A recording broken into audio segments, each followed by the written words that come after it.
नमस्कार दोस्तों, स्वागत है आपका आपके अपने यूट्यूब चैनल मन अप स्टोरीज में।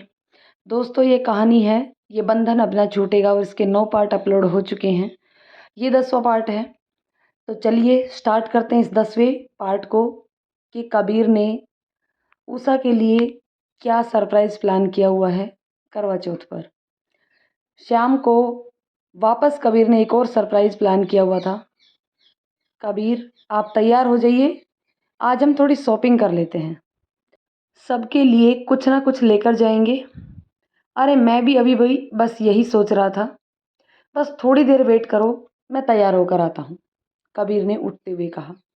थोड़ी देर बाद दोनों मार्केट पहुँच गए। एक बड़े से फैमिली मॉल में से उषा सबके लिए कुछ ना कुछ खरीदती है। उषा अपने लिए भी कुछ कपड़े देखने लगती है। 2-3 कपड़े सेलेक्ट करने के बाद, कबीर देखो तो इनमें से मुझ पर कौन सा ज़्यादा सूट करेगा। कबीर के जवाब का इंतज़ार करती है। कुछ देर तक कोई जवाब ना पाकर पलट कर देखती है और आवाज़ लगाती है, कबीर कहाँ गए तुम? अरे कहाँ चले गए ये? हाथ में कपड़े उठाए इधर उधर कबीर को ढूंढती है। कबीर के नहीं मिलने पर चेंजिंग रूम की तरफ चली जाती है। तभी ब्रूम ब्राइड अपार्टमेंट की ओर से कबीर आता दिखाई देता है। कबीर तुम उधर क्या करने गए थे? मैं कब से तुम्हें ढूंढ रही थी।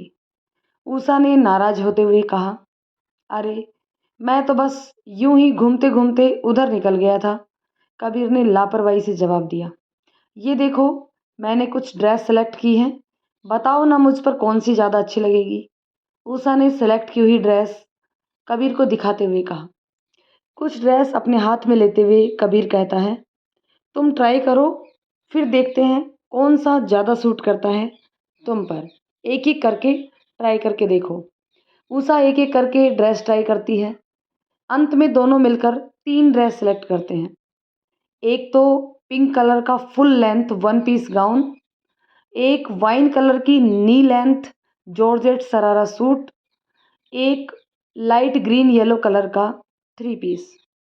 कबीर चलो अब तुम्हारे लिए कुछ खरीदते हैं। दोनों जेंट्स अपार्टमेंट में जाते हैं। वहाँ से कबीर के लिए 2-3 ड्रेसेस खरीद लेते हैं और एक ब्लेज़र खरीदते हैं। 3-4 घंटे शॉपिंग करने के बाद फाइनली टैक्सी लेकर वापस होटल की तरफ रवाना होते हैं। आज तो ठंड कुछ ज़्यादा ही है ना कबीर? उषा अपने हाथ मलते हुए कबीर से कहती है। कबीर टैक्सी ड्राइवर को हीटर ऑन करने के लिए कहता है। दोनों लगभग 5 बजे के आसपास होटल पहुंचते हैं। कबीर अपनी रिस्ट वॉच में टाइम देखकर चांद निकलने में अभी लगभग 1.5 घंटा बाकी है। कबीर उषा को एक रूम में लेकर जाता है। वहाँ पर एक 22-23 साल की लड़की उनका इंतजार कर रही होती है।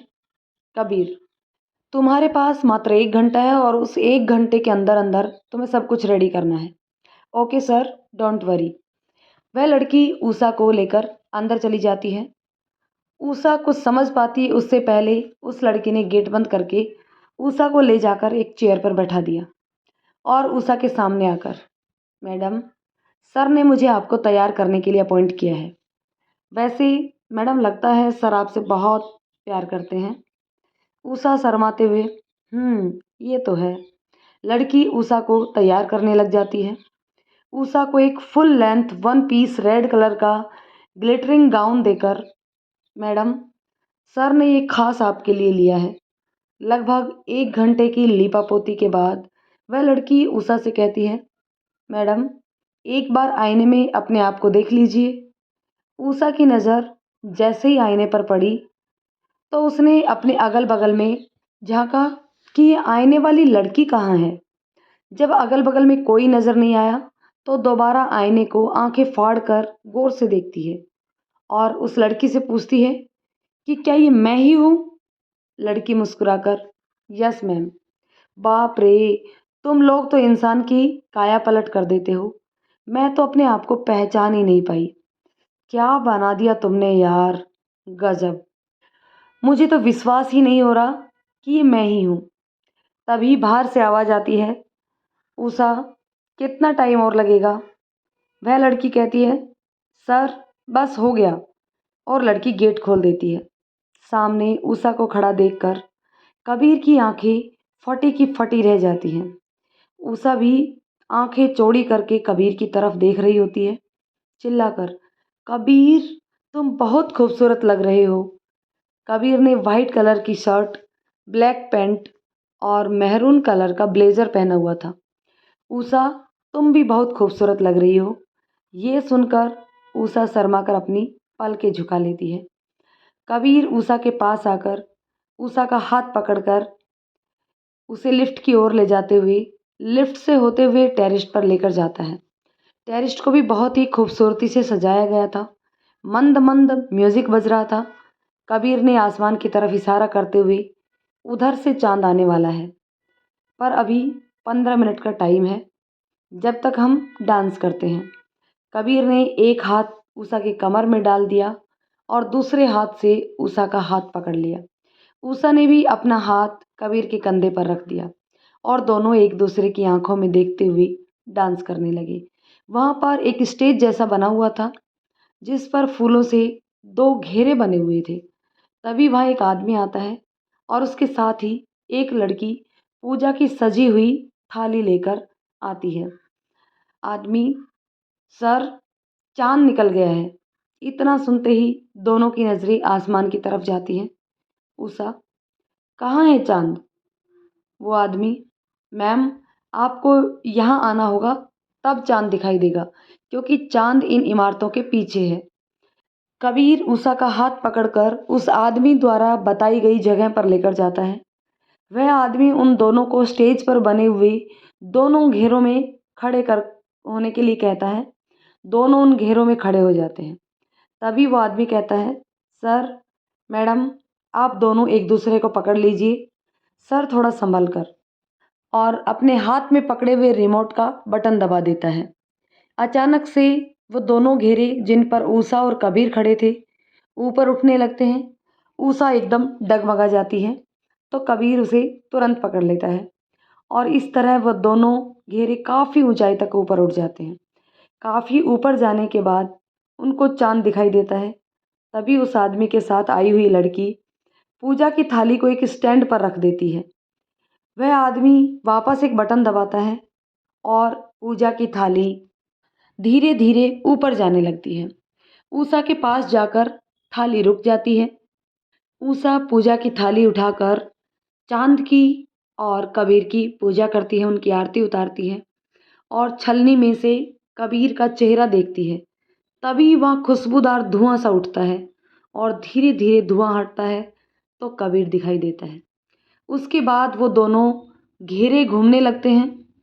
उषा फिर से डगमगा जाती है, परंतु कबीर उसे फिर संभाल लेता है और अब की बार घेरे घूमकर एक दूसरे के स्थान पर आ जाते हैं।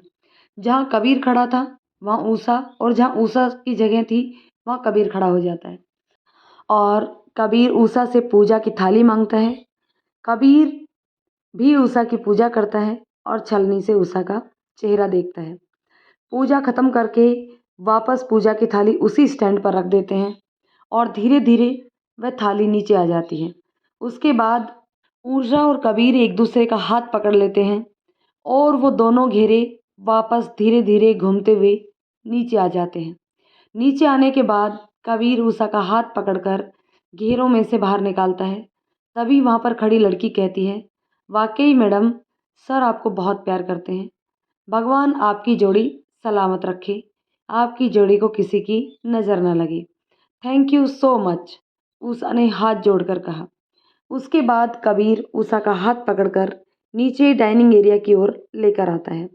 हाई हील्स की वजह से चलते चलते सीढ़ियों से उषा का सैंडल अटक जाता है और उसका पैर मुड़ जाता है, जिससे उसके पैर में मोच आ जाती है। आउच! कबीर, मेरे पैर में बहुत दर्द हो रहा है, मैं बिल्कुल भी चल नहीं पा रही हूँ। कबीर ने आगे बढ़कर उषा को गोद में उठा लिया और डाइनिंग एरिया में आकर चेयर खींचकर उसके ऊपर बैठा दिया। दोनों एक दूसरे को खाना खिलाकर एक दूसरे का व्रत खुलवाते हैं और खाना खाकर दोनों अपने रूम में सोने के लिए चले जाते हैं। दोस्तों, आगे की वीडियो नेक्स्ट पार्ट में कहानी आपको कैसी लगी कमेंट करके ज़रूर बताइएगा। पसंद आई हो तो लाइक शेयर करें। चैनल पर नए हैं तो चैनल को सब्सक्राइब ज़रूर कर लें। धन्यवाद दोस्तों।